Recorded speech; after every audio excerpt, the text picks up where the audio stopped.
echoes of the forgotten forest. I remember it like it was yesterday, the day I stumbled upon the Whispering Woods. It was a cool autumn evening, and the setting sun painted the sky in hues of orange and red. As an avid hiker and nature enthusiast, I often found solace in the tranquility of the forest.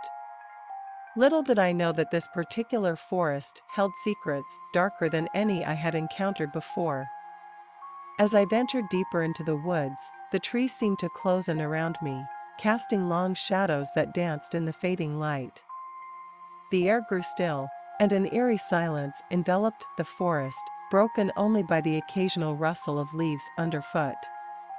That's when I heard it, the whispering. At first, it was barely audible, like the soft murmur of voices carried on the wind. I paused, straining my ears to make out the words, but they were just beyond my grasp. Ignoring the unease creeping up my spine, I pressed on, determined to uncover the source of the mysterious whispers.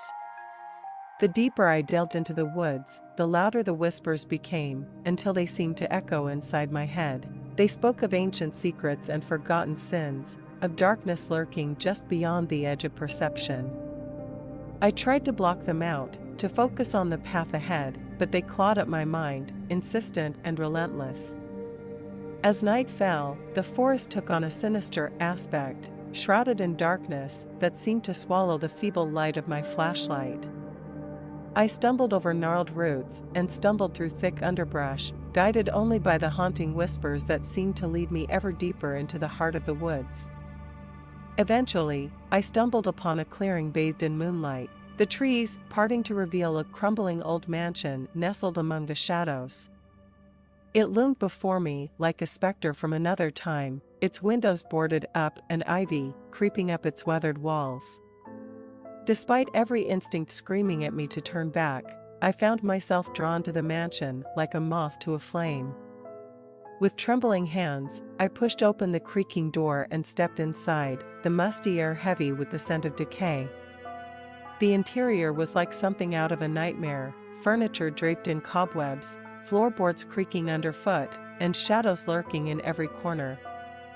And yet, despite the overwhelming sense of dread that gripped me, I couldn't shake the feeling that I was being watched.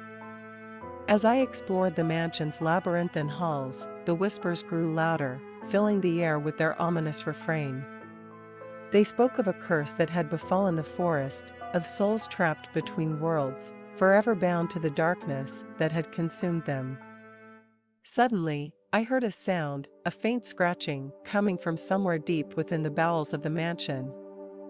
Heart pounding, I followed the sound down a flight of stairs that seemed to descend into the very depths of hell. At the bottom of the stairs, I found a door, a heavy wooden door with strange symbols carved into its surface. With trembling fingers, I pushed it open and stepped into a chamber bathed in flickering candlelight.